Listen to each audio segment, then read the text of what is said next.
Protesting is a form of public expression where individuals or groups voice their grievances, demands, or objections against specific issues, policies, or institutions. The history of protesting is deeply rooted in human civilization and has played a significant role in advocating for social, political, and cultural changes throughout the ages.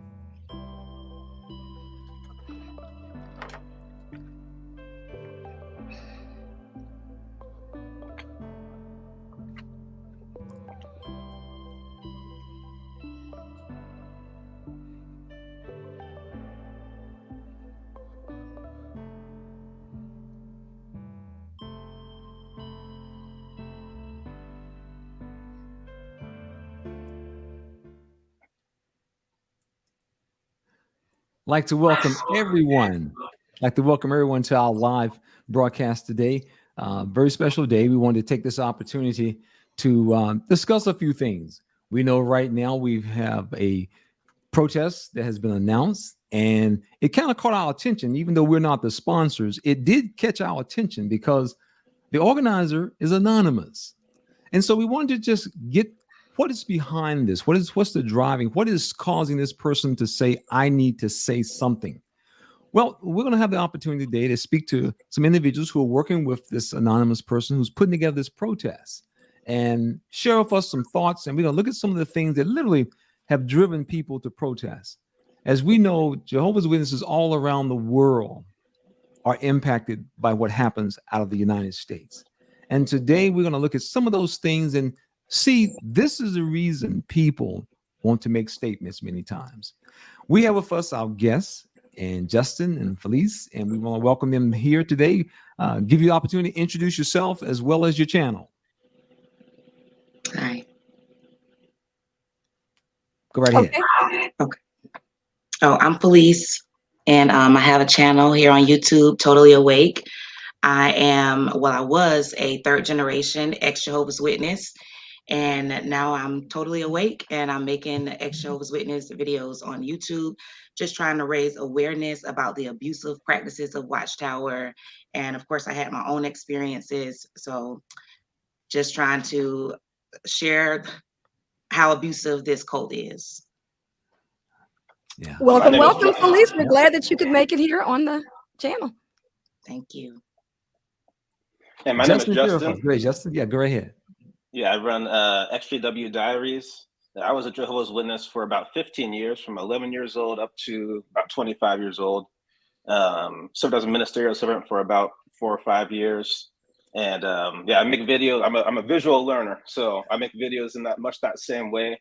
I like to use a lot of visuals to help get the message across and try to help people in the same way that I was helped, because this is such a traumatizing experience, leaving the Jehovah's Witnesses. But when you know that you're not alone, you can see somebody who's made it, on the other side, and they're okay. It can make all the difference. So. Yeah, absolutely. Thank you so much, Justin and Felice. We're so glad that you're here with us and just kind of talking about these issues with trying to raise awareness about this group. And the way we've kind of structured this presentation this afternoon is we are going to talk about 3 main issues that Jehovah's Witnesses face, and what we want to do is kind of highlight these issues.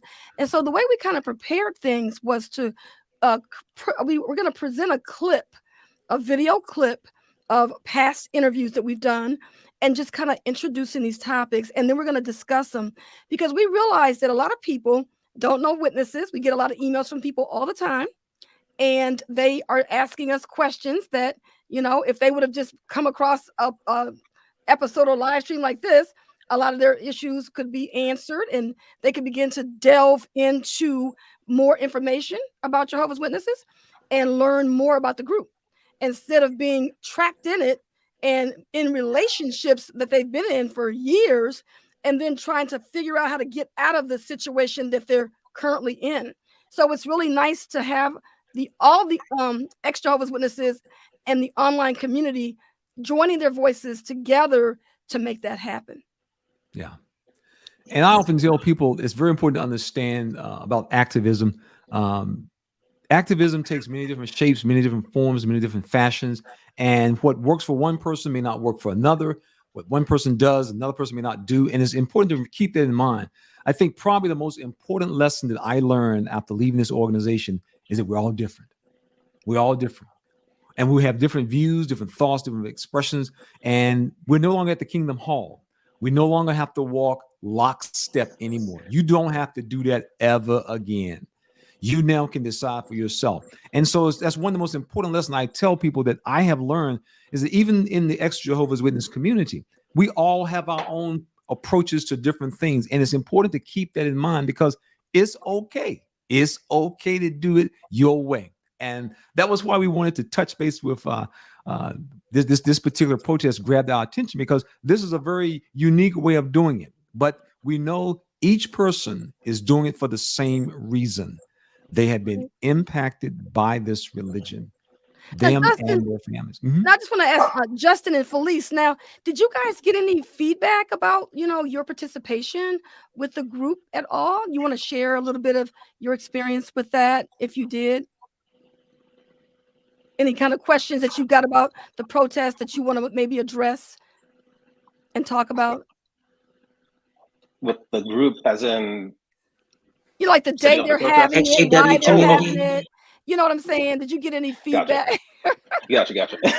So okay. on my end, there was definitely some feedback about the day, it being on October 31st. Of course, being Jehovah's Witnesses, that day, carries some energy for them. And even after you leave the witnesses, it can still take some time to kind of nullify that to where it's just a day.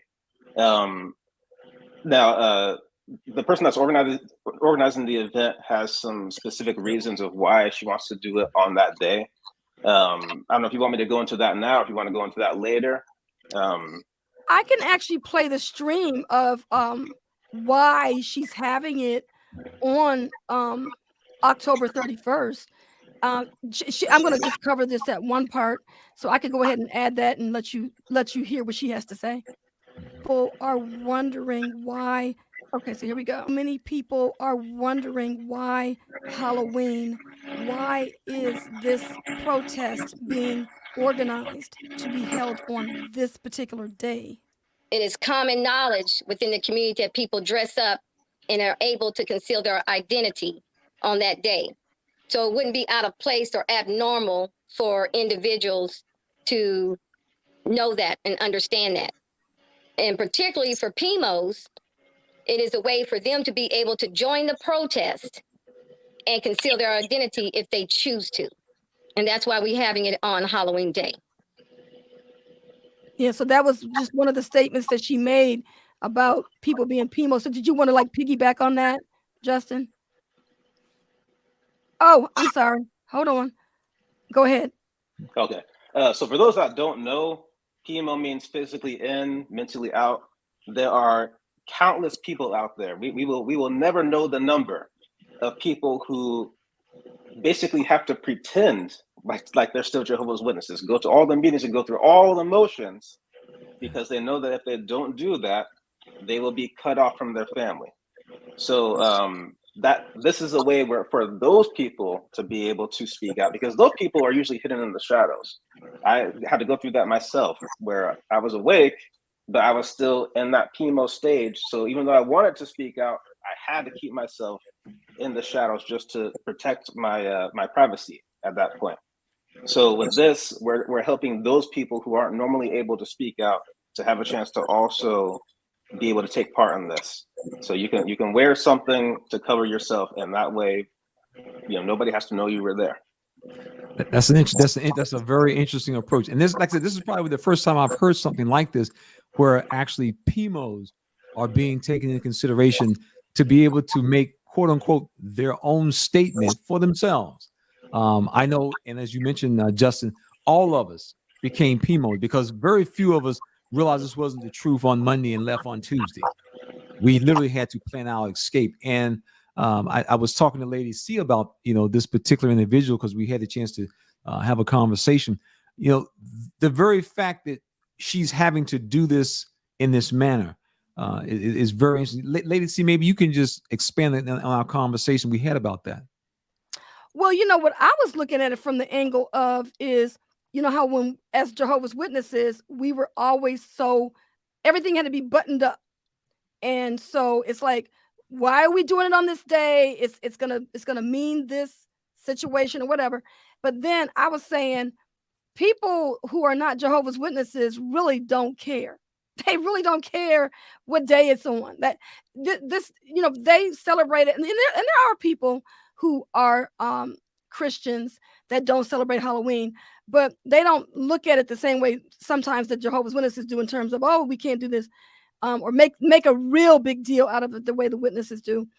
And so they really don't really care about the date that they're having it, and it doesn't mean anything to them. But the way when I was talking to the organizer, and we were talking too, was that the way it looks to me is that's the story.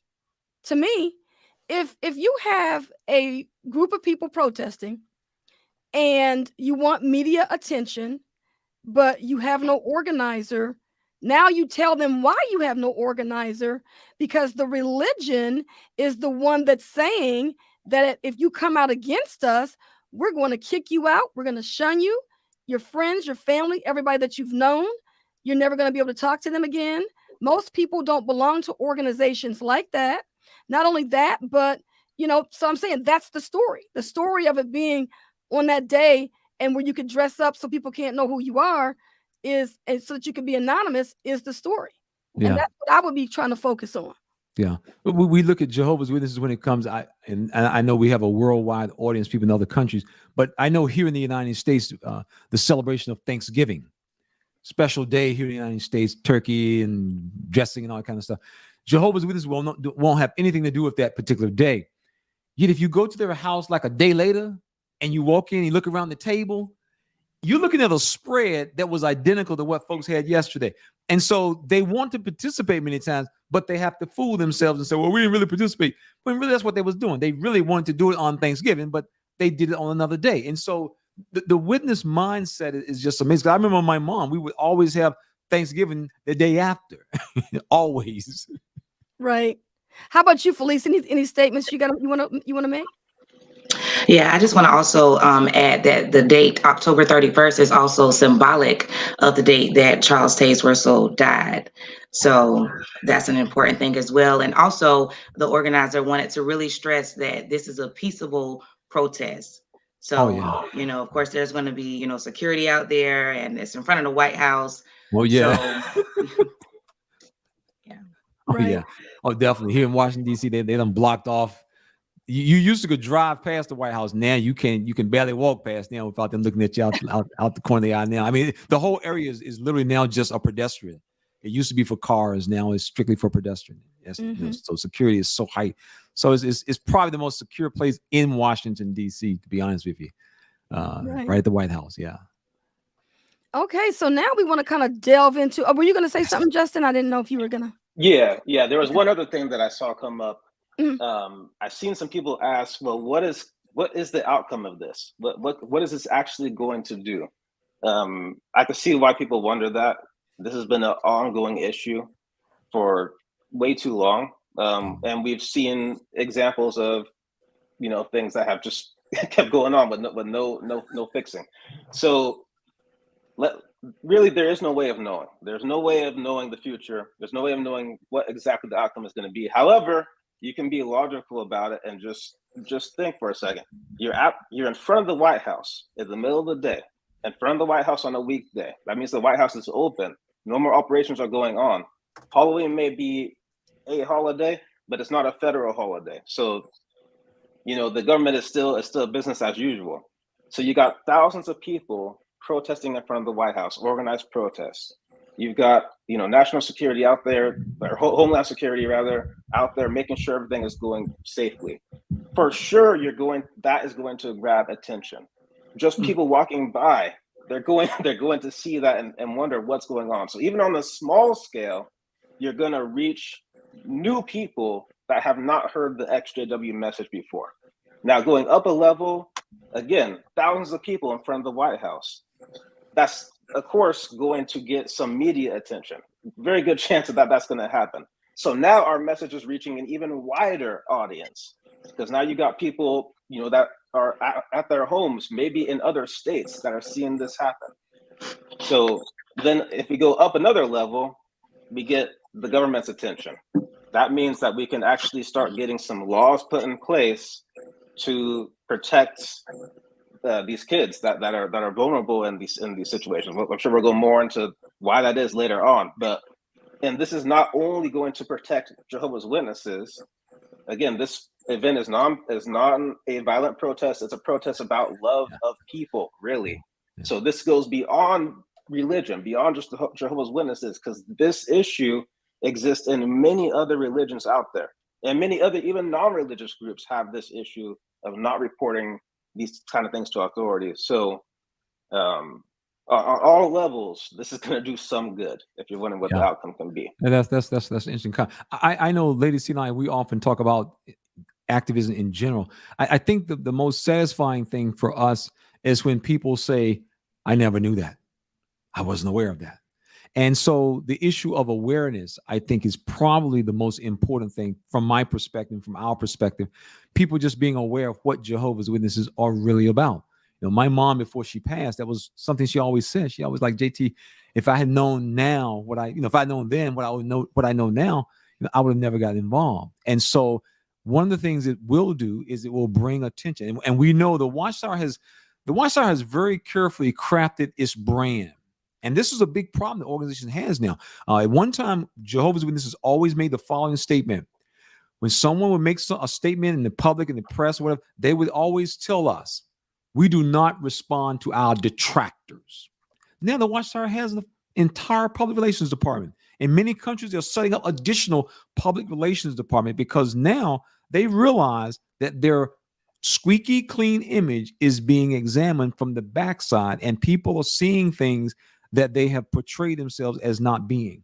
And so the awareness, when you tell people that Jehovah's Witnesses, I mean, I know it's amazing when you tell them that witnesses are tied up in these types of cases, and they see what happened in the state of Pennsylvania, they're like, what?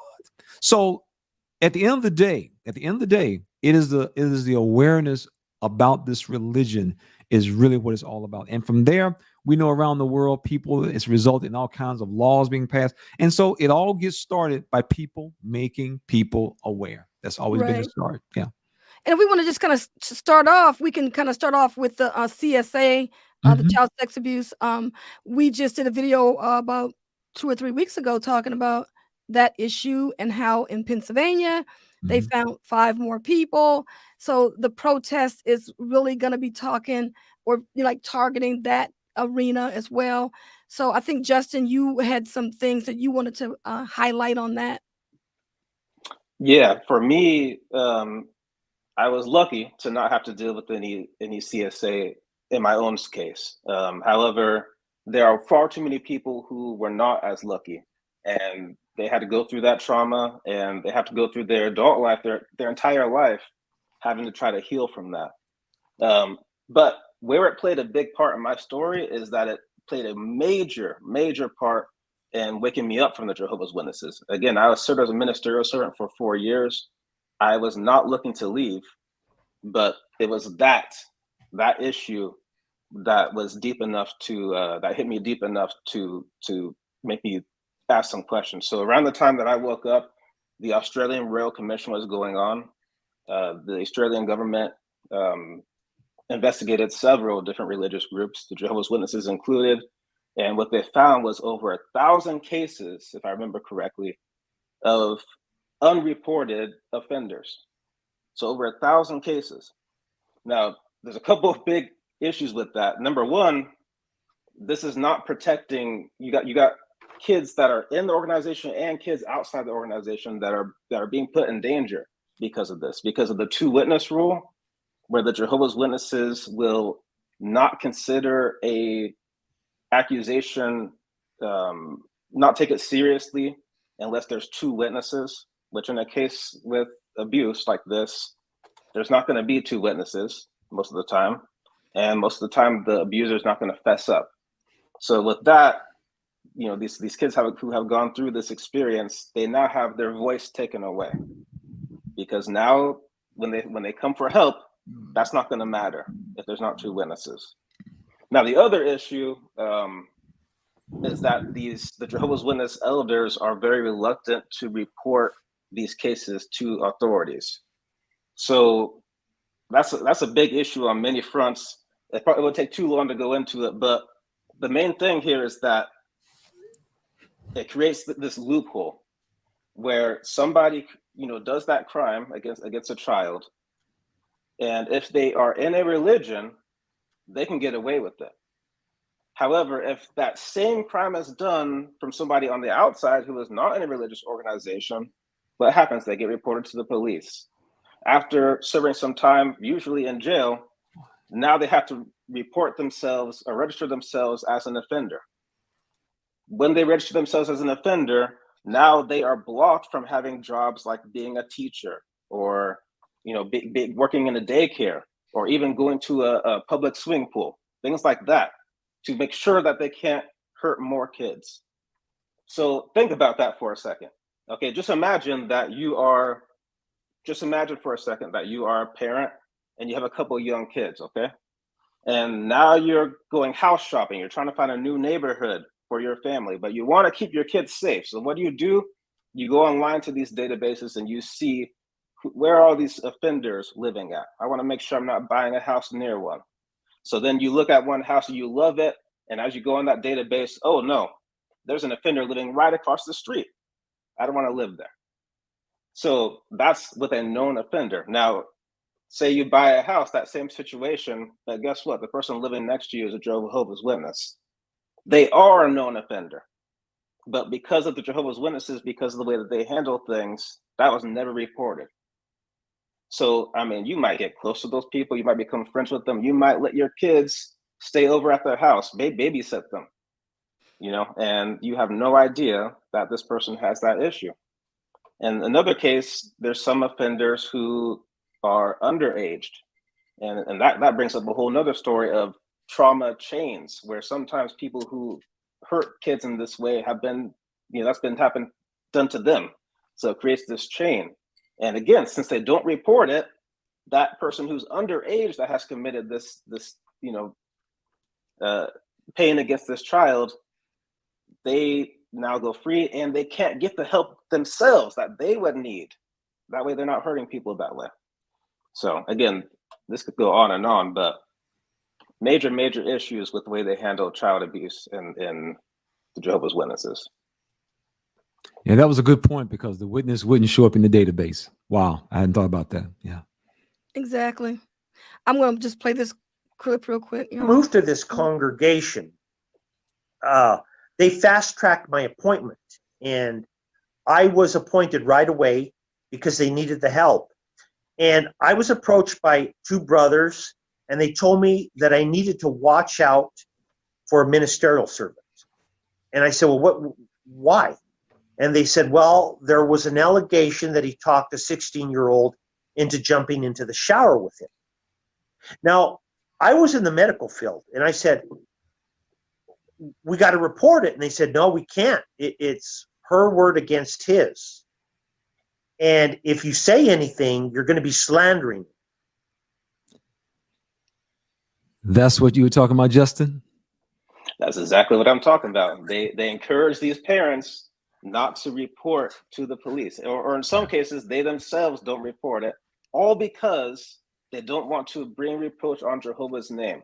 So they're so concerned about the reputation of this religion that they would rather continue putting the kids in their religion, and again, the kids outside of their religion in Yeah, danger that's true. over reputation. Now, how egotistical is that for a religion that says that they have love amongst themselves? You just got to think about that for a second. Right. Yeah, And that's a good what point. that's in his next statement is that's just I put a link to the clips that we are playing in this video if you want to go listen to his interview that I actually did with him some years ago. But he actually talked about that next case was somebody else did something to a non-witness that was a friend of their daughter, and the non-witness did press charges. They went to court. They went to the police. Right. They went to the police. Yeah. So, So those are the kind of things that they're actually talking about protesting at this upcoming event. Yeah. Okay, so that's what we were talking about. That's one of the issues. Another issue that we have, I'm just going to play this clip. Mm-hmm. Was living at the time, and in 2001, not officially kicked out yet, I had to watch him die over the blood issue. He had his aorta was dissecting or tearing apart. They were trying to stabilize him. Obviously, you need blood products for open heart surgery like that. He didn't make it. They stabilized it. It quit tearing, but then eventually, they were trying to build his blood back up. But I kept telling the elders that were coming in, he can have hemopure, he can have fractions. Even the hospital committee didn't keep up with what was current with the Watchtower. The blood. Yeah, the blood issue is very big. Yeah, the blood issue is a big issue. People die for that for no reason at all. No reason at all. And I think Felice is going to make a statement about the blood issue. The clip I played was an interview that I did with Joy Grant, and she was explaining all of that happened with her family with the blood issue. And then we also have one of the panelists today that's going to be sharing her own personal experience. Yes, I did have a personal experience with the blood issue. Now, this was around the time that I was pregnant with my daughter. I was waking up around that time, but I wasn't quite fully awake. I wouldn't say I was totally awake at the time. But I did have a placenta eruption, and I didn't need blood, but my daughter needed several blood transfusions. She was born with no heartbeat and no blood. So she did have to receive several blood transfusions. And, at that moment, it just really woke me up because, what parent wouldn't give their child the life-saving blood that they needed at that time, the medical treatment that they needed? And, the doctor had told me there was no ifs, ands, and buts about it, because on my paperwork, it still said Jehovah's Witnesses or Jehovah Witness, even though I tried to change it to say no denomination, but it didn't register.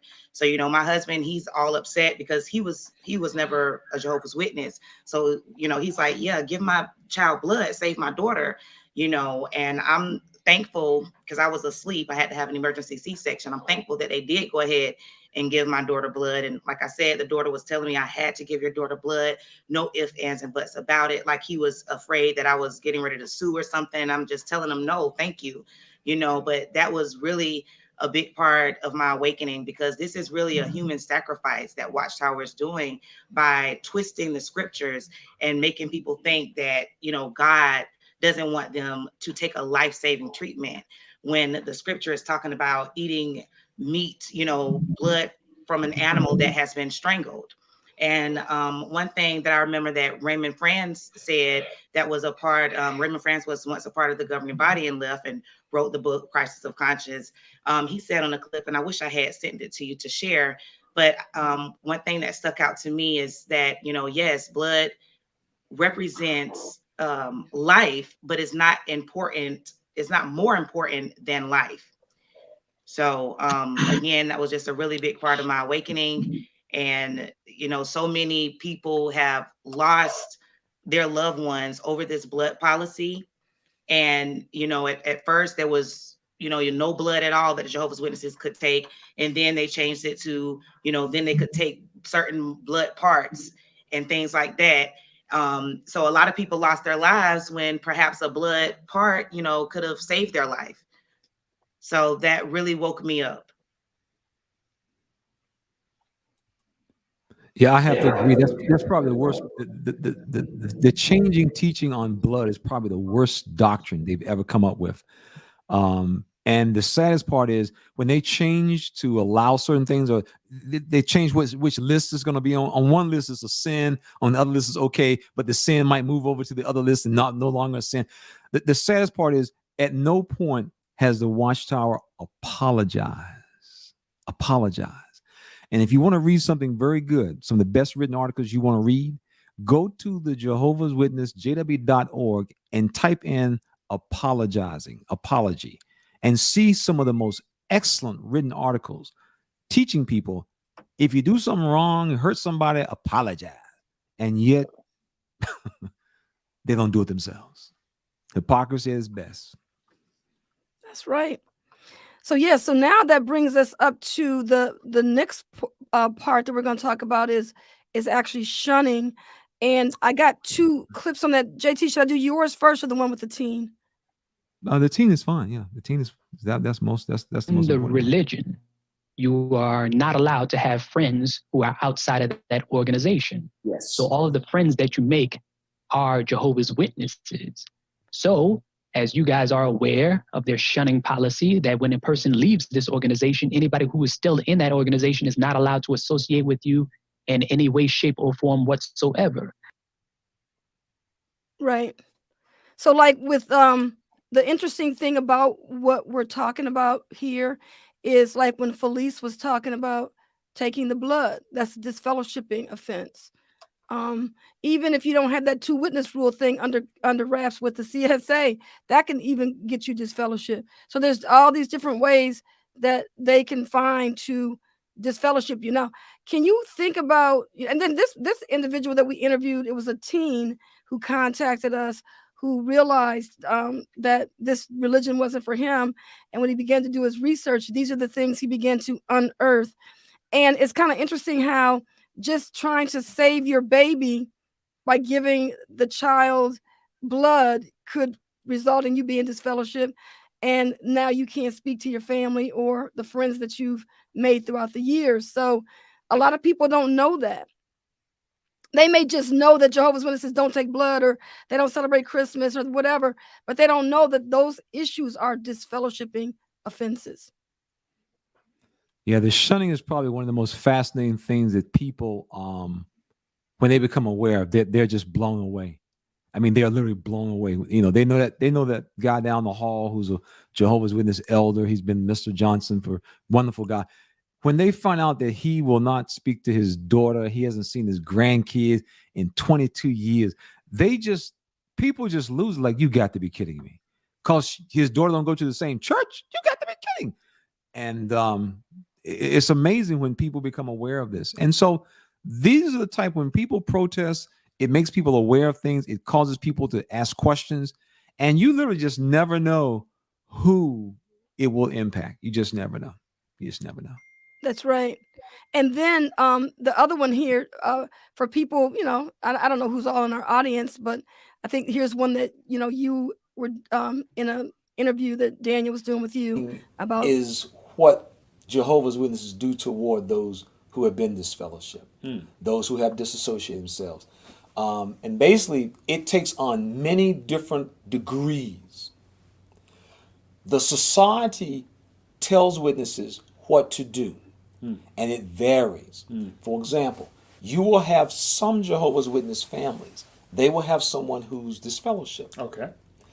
The Watchtower has made 2 distinctions: people who live in your house and people who are outside of your house.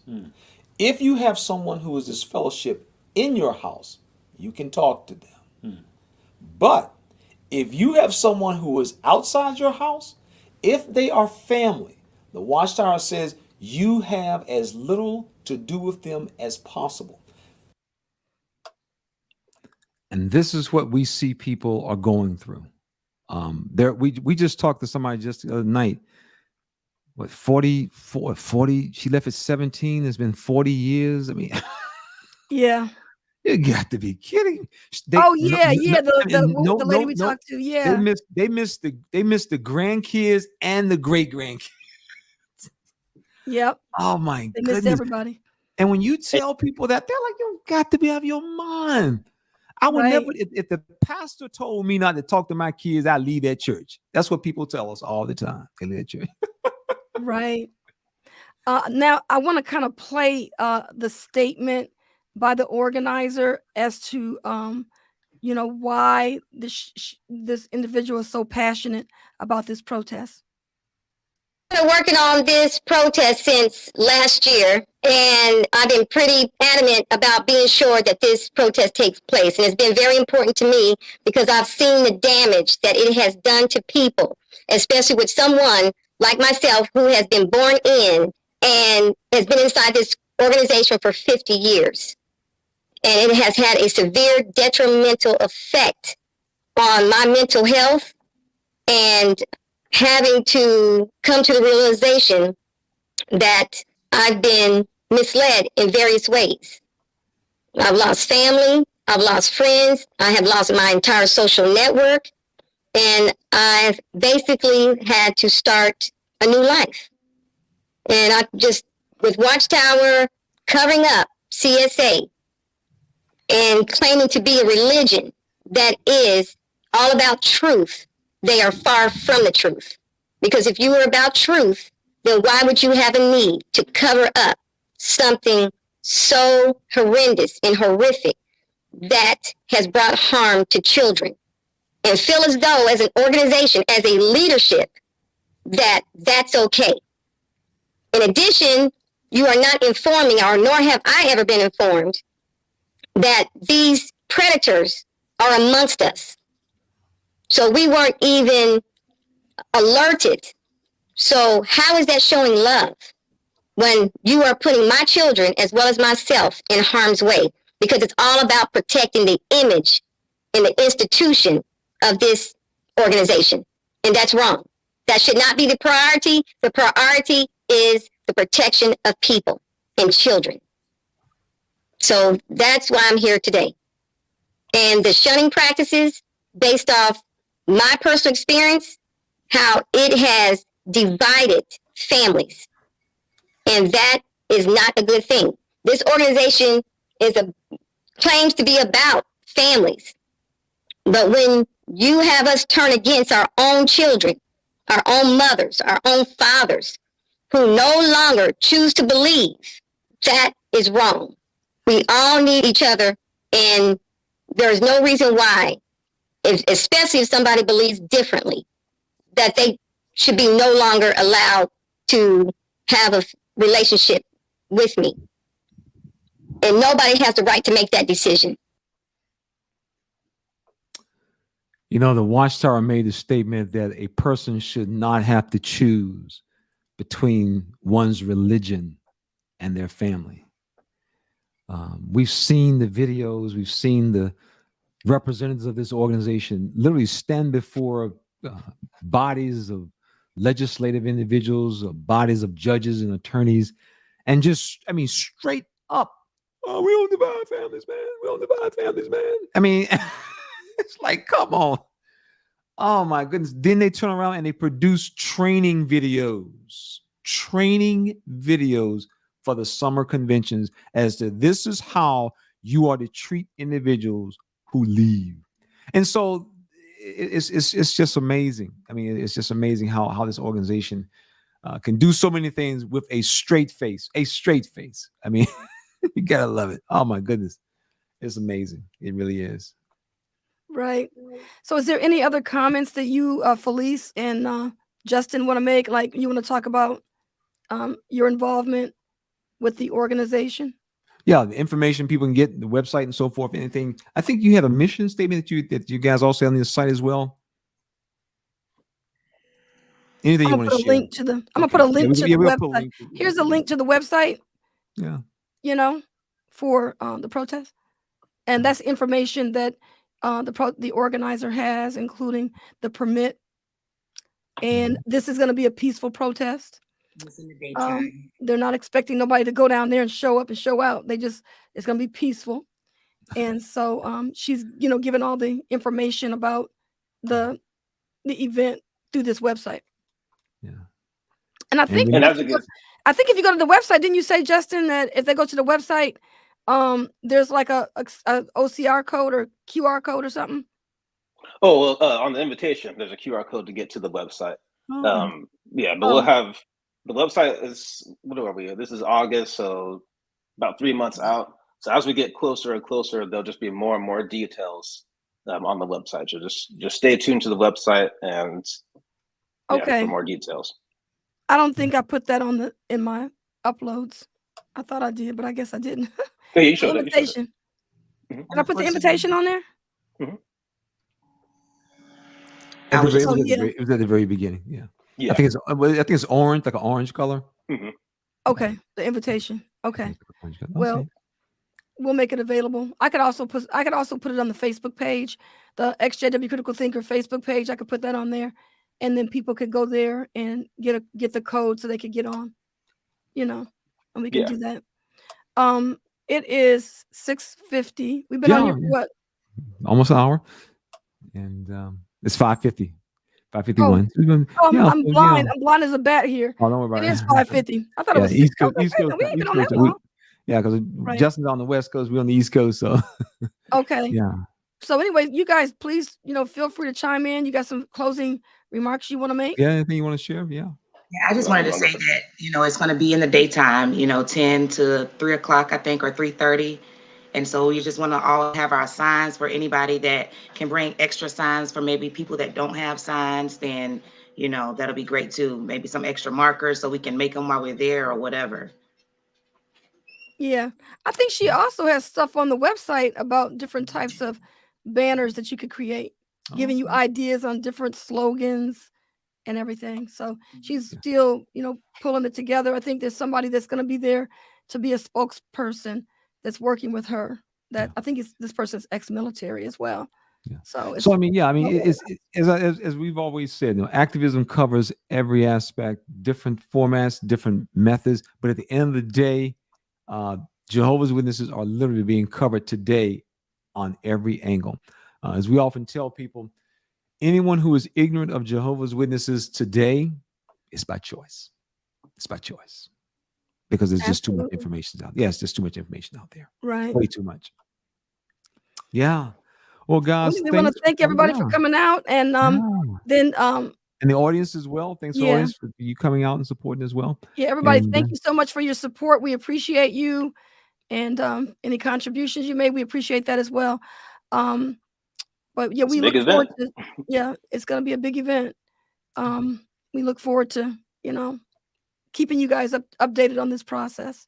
So just as Justin mentioned, just jot down the website, and they'll keep information and everything you need. So, but yeah, Justin and Felice, thanks for coming in. Appreciate you guys stopping by on a Sunday afternoon. And I saw somebody put a note there and said, "Oh, I missed it," but this is a live stream. Go back to our video and watch it from the beginning. Yeah, you can watch it. Yes, watch no the live stream. It's gonna be just as good as it was when we did it live. Yeah, StreamYard records it real nicely for you. Appreciate you guys. Felice and Justin, y'all stay on for a second. Yeah, stay on for a second so we can get that last end the broadcast. But everyone, thank you so much. Thanks everybody. Yep. Love you guys. Take care. Be good. All right. All right. Take care. Bye-bye. See y'all. If I can see if I can get up here. Okay.